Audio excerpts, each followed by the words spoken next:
The smell of Sunday dinner filled every corner of the Crockett house in Dallas.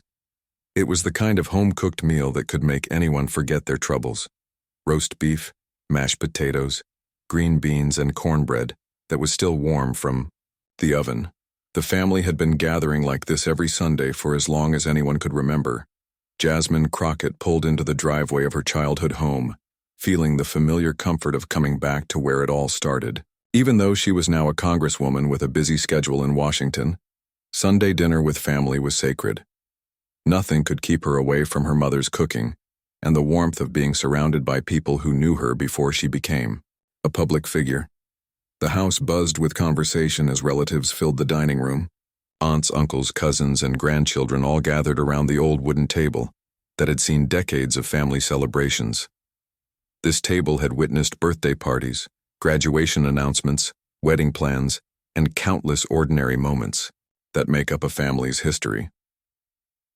Jasmine's mother, Margaret, moved between the kitchen and dining room with the practiced ease of someone who had been hosting these gatherings for 40 years. She made sure everyone had enough food, refilled glasses, and kept the conversation flowing with gentle questions about work, school, and life. At the head of the table sat Robert Crockett, Jasmine's father. At 68 years old, he carried himself with quiet dignity. His hands, weathered from years of hard work, moved steadily as he cut his food. He wasn't much of a talker, but when he did speak, people listened. There was something about his presence that commanded respect without demanding it. Jasmine settled into her usual spot, feeling the stress of Washington politics melt away. Here she wasn't Congresswoman Crockett. She was just Jasmine, the daughter who used to help set this same table when she was 10 years old. The familiar voices of her family created a soundtrack of belonging that she couldn't find anywhere else. As plates were passed and stories were shared, Jasmine found herself energized by the week she'd just had in Congress. The political battles, the heated debates, the constant push and pull of trying to make change happen, it all felt important and urgent. Her family always enjoyed hearing about her work, even when they didn't fully understand the complicated world of national politics. Her younger brother DJ grinned as he reached for another dinner roll. "So sis, what drama did you stir up this week?" he asked, knowing that Jasmine always had stories to tell about the chaos in Washington. Jasmine laughed, her eyes lighting up with the same passion that had carried her from a small law practice to the halls of Congress. "Oh, you wouldn't believe the circus I've been watching," she said, leaning forward with the enthusiasm of someone who genuinely loved the fight. She launched into stories about committee hearings, political maneuvering, and the endless theater of Washington politics. Her family hung on every word, fascinated by this world that seemed so far removed from their everyday lives in Dallas. They were proud of Jasmine's success, but they were also entertained by her ability to make even the most boring political process sound like an adventure. Her father continued eating quietly, occasionally nodding or making a small sound of acknowledgement. This was his way. He absorbed information without feeling the need to comment on everything. His family had learned over the years that Robert Crockett was a man who processed the world internally before sharing his thoughts. As dinner continued, the conversation naturally turned to the latest political appointments and confirmations happening in Washington. Jasmine's cousin Tony asked about some of the controversial picks that had been making headlines. This was exactly the kind of opening Jasmine had been waiting for. "Let me tell you about some of these characters," she said, gesturing with her fork. "It's like watching a reality show, except these people are supposed to be running the country." Her aunt chuckled, encouraging her to continue. The family loved Jasmine's ability to break down complicated political situations into stories they could understand and enjoy. She had always been the one in the family who could make any situation entertaining, even as a child. Jasmine began describing various political figures with the same wit and sharp observation that had made her a formidable presence in congressional hearings. She talked about their backgrounds, their qualifications, and their political loyalties with the insider knowledge that came from actually working alongside these people. Her mother shook her head with a mixture of pride and gentle concern. Margaret had always worried about her daughter's willingness to speak her mind so boldly. Jasmine, honey, you be careful what you say about people. You never know who might be listening. But Jasmine waved off her mother's concern with a confident smile. Mom, I'm just telling it like it is. The American people deserve to know what kind of people are being put in positions of power. The family continued to encourage her stories, enjoying the insider perspective on politics that most people only saw from the outside. They trusted Jasmine's judgment and admired her courage in taking on powerful interests. To them, she was their champion, fighting for regular people against a system that often seemed designed to ignore their voices. As the main course was finished and Margaret began clearing plates, Jasmine's political commentary showed no signs of slowing down. If anything, she was just hitting her stride. The combination of good food, family support, and the opportunity to share her experiences had put her in a storytelling mood. Her father remained quiet throughout the political discussion, methodically finishing his meal while listening to his daughter's animated descriptions of Washington personalities. Occasionally, his wife would catch his eye across the table, sharing the silent communication that comes from decades of marriage. Margaret could read her husband's moods better than anyone, but even she couldn't quite interpret the expression on his face tonight. There was something different about the way Robert was listening. Usually, he seemed content to let political conversations flow around him without much engagement.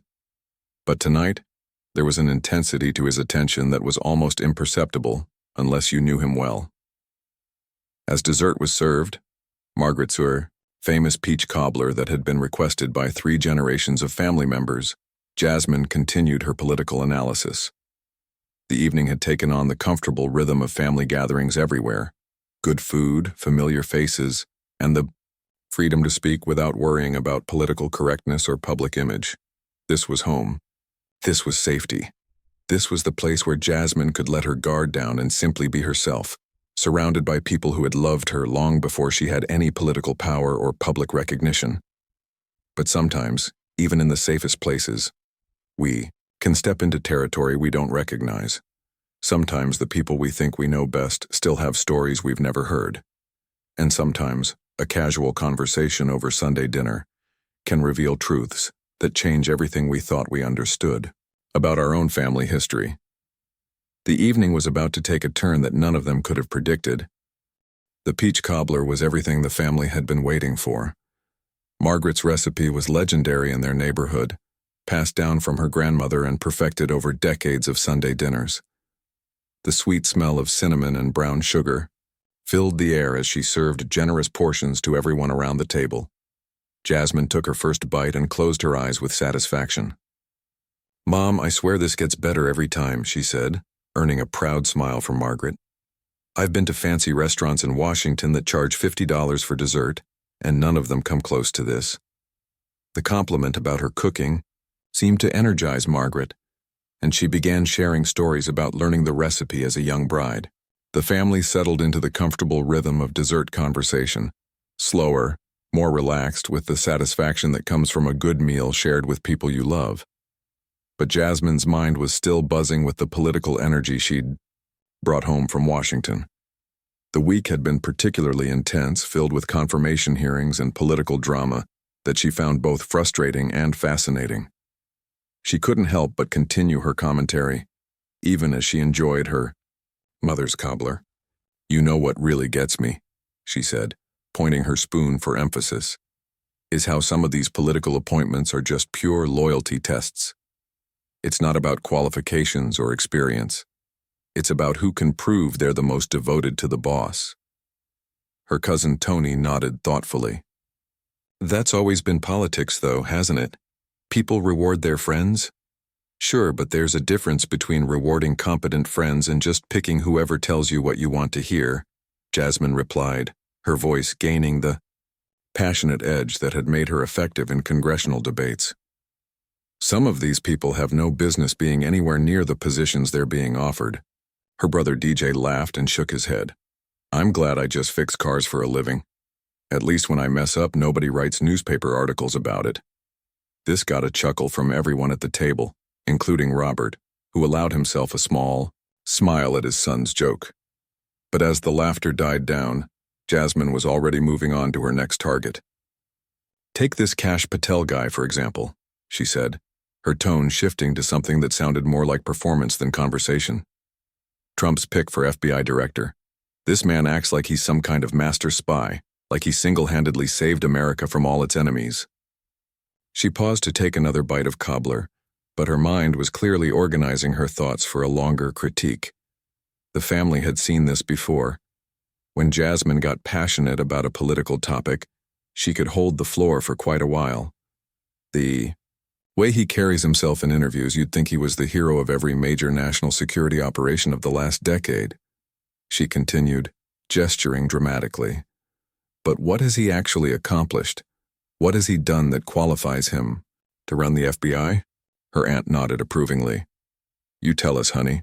You're the one who actually knows these people.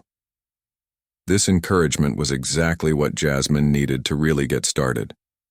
She launched into what she thought was harmless political theater, mimicking some of Patel's television appearances and exaggerating his confident demeanor. Her family laughed at her impressions, enjoying the show she was putting on. He talks about loyalty like it's the highest virtue in government, Jasmine said, adopting a mock-serious tone. But loyalty to what? Loyalty to whom? Is he loyal to the Constitution, or just to whoever happens to be signing his paycheck? The questions were rhetorical, but they revealed the depth of Jasmine's skepticism about Patel's motivations and qualifications. She had clearly given this topic considerable thought, and her family was getting the full benefit of her analysis. Her mother refilled coffee cups while listening to her daughter's political commentary. Margaret had always been proud of Jasmine's intelligence and passion, even when she worried about how boldly her daughter spoke about powerful people. You be careful about making enemies, sweetheart, she said gently. But Jasmine was in full flow now, energized by her family's attention and her own conviction that she was speaking truth to power. Mom, somebody has to call out these people who think they can just coast on political connections instead of actual merit. She began describing what she saw as Patel's greatest weakness, his tendency to present himself as more important and accomplished than his actual record suggested. Her critique grew more personal, moving beyond policy disagreements into questions about character and integrity. People like this, they're all about the image, she said, waving her spoon in the air. They want to look like tough guys, like they're protecting America from all these terrible threats. But when you actually look at what they've done, it's mostly just talking and posing for cameras. Her brother DJ was enjoying the show, occasionally adding his own comments and questions that kept Jasmine talking. He had always admired his sister's ability to break down complex political situations, and he genuinely wanted to understand the people she was describing. So what makes someone qualified to run the FBI? He asked. Like, what should we be looking for in that job? This question gave Jasmine an opportunity to expand her critique even further. She began comparing Patel unfavorably to other law enforcement leaders, questioning not just his experience but his judgment and decision-making ability. The FBI director needs to be someone who can stand up to political pressure from any direction, she explained. Someone who puts the law and the Constitution above personal loyalty to any politician. Can you honestly say that describes Kash Patel? Again, the question was rhetorical, but it revealed how deeply Jasmine had thought about this appointment and how strongly she opposed it. Her family continued to nod and ask encouraging questions, treating her analysis as both entertainment and education. But while the family was focused on Jasmine's performance, they were missing the subtle changes in Robert's demeanor. His fork moved more slowly across his plate. His breathing became slightly more deliberate. His jaw tightened in a way that his wife of 45 years had learned to recognize as a warning sign. Margaret caught her husband's eye across the table and saw something that made her pause. In all their years of marriage, through all the political conversations that had taken place around this table, she had rarely seen Robert react this way to anything Jasmine said about politics. Usually, he seemed content to let these discussions flow around him like background music. He had his own opinions, but he generally kept them to himself unless directly asked. Politics was Jasmine's world, not his, and he respected that boundary. But tonight was different. Tonight, something in Jasmine's words was clearly affecting him in a way that puzzled even Margaret. She couldn't quite identify what was bothering him, but she knew her husband well enough to recognize when something was building inside him. Robert continued eating his dessert with careful, controlled movements. To most of the family, he appeared the same as always, quiet, thoughtful, present, but not intrusive. But Margaret could see the tension around his eyes, the way he set down his coffee cup with just a little more force than usual. Something about Jasmine's critique of Kash Patel was stirring memories and emotions that Robert had kept buried for decades. Something about her casual dismissal of a man she had never met was touching on experiences and relationships that his family knew nothing about. As Jasmine's political commentary continued to flow, building toward even sharper criticisms and more personal attacks, her father's internal struggle intensified. The comfortable family dinner was about to become something none of them had expected. The evening wine had loosened tongues around the dinner table, and Jasmine felt more relaxed than she had in weeks. Washington was a pressure cooker where every word was analyzed and every statement could become a headline. But here, surrounded by family, she could speak freely without worrying about political consequences or media spin. Her Uncle Ray poured himself another glass of wine and leaned back in his chair. "You know, Jasmine, listening to you talk about these politicians makes me grateful I never got into that world. Sounds like a bunch of people playing games with serious stuff." "That's exactly what it is," Jasmine replied, her voice carrying the frustration of someone who had to deal with these games every day. "And the worst part is when people mistake the game playing for actual leadership." She took a sip of her own wine and continued her analysis of Kash Patel, her critique growing sharper with each passing minute. What had started as political commentary was becoming something more personal, more cutting. "The thing about people like Patel," she said, gesturing with her glass, "is that they've never had to prove themselves in any real way. They've just figured out how to say the right things to the right people at the right time." Her cousin Tony nodded thoughtfully. "So it's all about networking and politics, not actual skills?" "Exactly," Jasmine said, feeling validated by her family's understanding. "These people are professional yes men. They've built their entire careers on telling powerful people what they want to hear, not on actually accomplishing anything meaningful." Mother Margaret was clearing the last of the dessert plates, but she paused to listen to her daughter's increasingly passionate critique. Over the years, she had learned to read Jasmine's moods, and tonight, there was something different about her tone. Usually, Jasmine's political commentary was sharp but professional. Tonight, it felt more personal. "Honey, you sound like this man really bothers you," Margaret observed gently. "Did something happen this week?" Jasmine shook her head. "No, nothing specific. It's just the whole situation. We're supposed to trust the FBI to protect our democracy, and they want to put someone in charge who's never demonstrated that he can put country before personal loyalty." Her brother DJ laughed and raised his wine glass. "Well, here's to my sister fighting the good fight so the rest of us don't have to." The toast brought smiles around the table, but it also seemed to encourage Jasmine to continue her critique with even more intensity. She began questioning not just Patel's qualifications but his character, painting him as someone who would sacrifice principles for personal advancement. "People like that have no real backbone," she declared, her voice growing stronger with conviction. "They'll say anything, do anything, betray anyone if it helps them climb the ladder. They're not public servants, they're opportunists." Her Aunt Linda nodded approvingly. "You tell them, sweetheart, somebody needs to speak truth to power." But while the family was encouraging Jasmine's passionate critique, they were completely unaware of the storm building at the head of their table. Robert Crockett sat quietly, his hands now clenched slightly around his coffee cup, his breathing careful and controlled. Margaret caught another glimpse of her husband's face and felt a flutter of concern.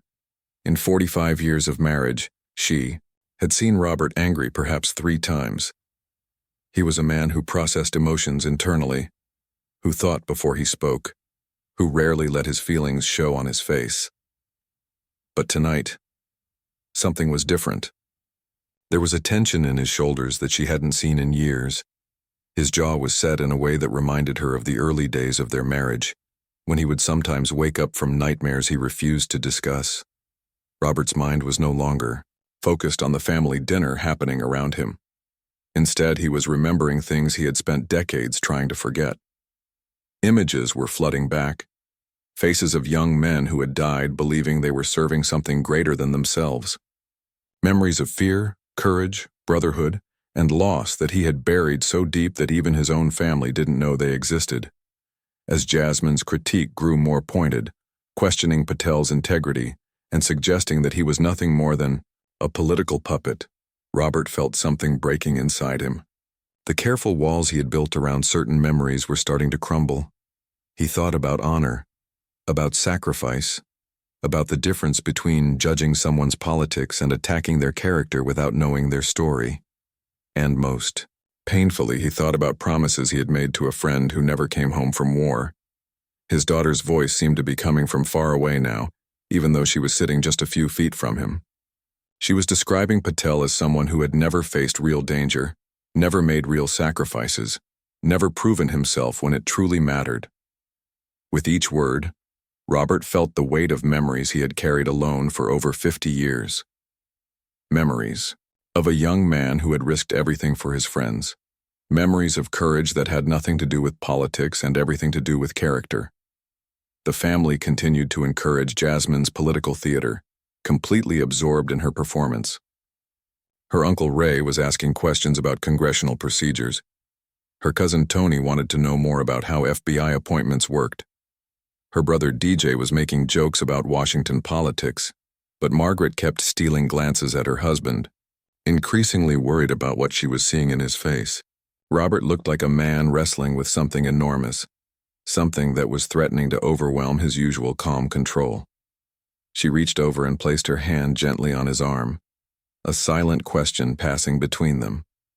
He looked at her with eyes that carried pain she had never seen before, even in their most difficult moments together. "Robert?" she whispered, so quietly that only he could hear. "What's wrong?" He didn't answer immediately. Instead, he looked around the table at his family, his successful daughter holding court, his relatives hanging on her every word, everyone comfortable and happy in the warm glow of Sunday dinner. Then he looked back at Margaret, and she saw something in his expression that made her heart skip. It was the look of a man who had been carrying a burden alone for too long, who had finally reached the moment where silence was no longer possible. Jasmine was still talking, her voice now taking on the sharp edge that served her well in congressional hearings. She was describing Patel as a man without principles, someone who would sell out anyone or anything for personal gain. "The worst part," she was saying, "is that people like this wrap themselves in patriotism while they're really just serving themselves. They talk about serving their country, but they've never actually sacrificed anything for anyone else." These words hit Robert like a physical blow. His coffee cup rattled slightly as he set it down, the sound barely audible over Jasmine's continuing commentary. He closed his eyes for a moment, and when he opened them, Margaret saw something that frightened her. Her husband looked like a man who had been pushed past his breaking point, who was about to do something that would change everything. The comfortable family dinner was about to become something none of them had ever experienced before. Robert Crockett, the quiet man who had spent decades keeping his own counsel, was about to break his silence in a way that would shake his family to its core. Without warning, his chair scraped against the floor as he slowly stood up. The sound of Robert's chair scraping against the floor cut through the dinner conversation like a knife. In a house where the patriarch rarely interrupted, never raised his voice, and typically saved his words for moments that truly mattered, his sudden movement commanded instant attention from everyone at the table. Jasmine's voice trailed off mid-sentence as she looked up at her father, confusion written across her face. The rest of the family fell silent, sensing that something significant was happening but not understanding what it could be. In all their years of Sunday dinners, Robert had never stood up during a conversation like this. Margaret felt her heart racing as she watched her husband's face. The pain she had glimpsed moments earlier was now clearly visible, mixed with a determination that told her he was about to share something he had kept hidden for decades. Without saying a word, Robert walked slowly toward the corner of the dining room where an old wooden chest sat against the wall. It was a piece of furniture that had been part of the house for as long as anyone could remember, but somehow no one had ever really questioned what it contained. The family watched in silence as Robert opened the chest with deliberate, careful movements. His hands, which had been steady throughout dinner, now trembled slightly as he reached inside and pulled out a yellowed photograph and what appeared to be an old folded letter. The silence in the room was complete now. Even the younger children seemed to sense that something important was happening, though they couldn't understand what it was. The cheerful atmosphere of Sunday dinner had been replaced by something heavier, more serious. Robert returned to the table, holding the photograph and letter like precious artifacts. His family watched him with a mixture of curiosity and concern, waiting for an explanation that they sensed would change everything. He placed the photograph directly in front of Jasmine, his movements slow and deliberate. "I want you to look at this," he said quietly, his voice carrying a weight that none of them had ever heard before. Jasmine looked down at the black and white image, her eyes widening as she took in what she was seeing. The photograph showed two young soldiers in military uniforms, their arms around each other's shoulders, grinning despite what appeared to be a jungle setting behind them. One of the soldiers was clearly a much younger version of her father, his face barely recognizable under the youth and innocence that war had not yet taken from him. But it was the other soldier that made Jasmine's breath catch in her throat. "That's Vikram Patel," Robert said, his voice steady but his eyes betraying deep emotion. "Kash Patel's father. He saved my life in Vietnam. Not once, but twice." The words hung in the air like a physical presence. Jasmine stared at the photograph, her mind struggling to process what her father had just told her. The man she had been mocking for the past hour, the man whose character she had been questioning, was the son of someone who had risked everything to save her father's life. Her Uncle Ray leaned forward, his own voice hushed with surprise. "Robert, in all these years you never told us about this." Robert nodded slowly, his eyes never leaving Jasmine's face. "I never told any of you about the war. It was something I wanted to leave behind, but I've been carrying this story for over 50 years, and tonight I realized I can't stay quiet anymore." He carefully unfolded the letter, revealing an official, military commendation that looked like it had been read many times over the years. The paper was worn and creased, but the words were still clear. "This letter tells the story of how Private Vikram Patel carried me through enemy territory when I was wounded and couldn't walk," Robert continued, his voice growing stronger with each word. "He could have left me behind. It would have been safer for him. But he refused to abandon a fellow soldier." Margaret reached over and took her husband's free hand, tears already forming in her eyes. In 45 years of marriage, she had never heard this story. She had known that Robert served in Vietnam, but he had never spoken about his experiences there. "The first time he saved my life was during an ambush," Robert said, looking around the table at his family's stunned faces. "We were pinned down by enemy fire and I was hit in the leg. Vikram dragged me to safety, then went back out to help other wounded soldiers. He put himself in danger over and over again to make sure everyone got out alive." Jasmine felt her throat tightening as she listened to her father's words. The confident political commentary that had filled the evening now seemed hollow and foolish in the face of this revelation about real courage and sacrifice. "The second time was just a few days before we were supposed to come home," Robert continued. "We were on what should have been a routine patrol, but Vikram spotted a sniper that I never would have seen. He tackled me to the ground just as the shot was fired. The bullet missed me by inches." He paused, taking a deep breath before continuing. "Vikram Patel was the kind of soldier who looked out for everyone around him. He didn't care about politics or personal gain. He cared about doing what was right even when it was dangerous." The family sat in stunned silence, processing not just the story Robert was telling, but the fact that he had kept it to himself for so many decades. The quiet man they thought they knew had been carrying this profound experience without ever sharing it with the people closest to him. Tony spoke up softly. "Uncle Robert, what happened to Vikram? Did he make it home?" Robert's expression grew even more somber.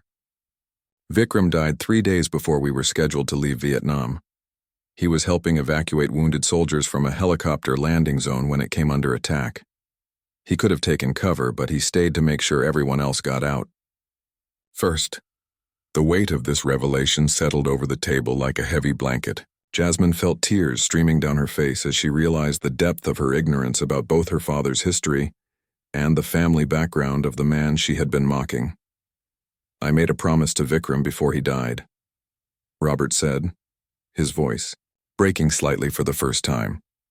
"I promised him that if I ever had the chance, I would make sure people knew what kind of man he was, what kind of character he had, what he sacrificed for people he barely knew." He looked directly at Jasmine, his eyes filled with a mixture of love and disappointment. "I've watched his son for years, wondering if he inherited his father's courage and integrity. I may not agree with Kash Patel's politics and I may not like some of the decisions he's made, but I will not sit here and listen to anyone call him a coward or question his character without knowing the full story." Margaret was openly crying, now, overwhelmed by the realization that her husband had been carrying this burden alone for their entire marriage. "Robert, why didn't you ever tell us? Why did you keep this to yourself?" Robert carefully folded the letter and placed it back with the photograph. "Because some things are too important to turn into dinner conversation. Because I didn't want my war experiences to define how you saw me or how you lived your lives. But tonight I realized that staying silent was doing a disservice to Vikram's memory." He sat back down, his eyes never leaving Jasmine's face. "You can disagree with a man's politics, daughter. You can fight his policies and challenge his ideas. That's your job, and I'm proud of how you stand up for what you believe in. But before you mock someone's character, before you question their integrity, make sure you understand the full measure of who they are and what shaped them." Jasmine wiped her eyes and looked at the photograph again, seeing it with completely different eyes now. "Dad, I had no idea. I'm sorry. I didn't know about Vikram and I didn't know about what you went through." Robert reached over and placed his hand on his daughter's shoulder. "How could you know? I never told you. But that's exactly my point. We all have stories we don't share, experiences that shape us in ways other people can't see. Before we judge someone, we should remember that we might not know the whole story."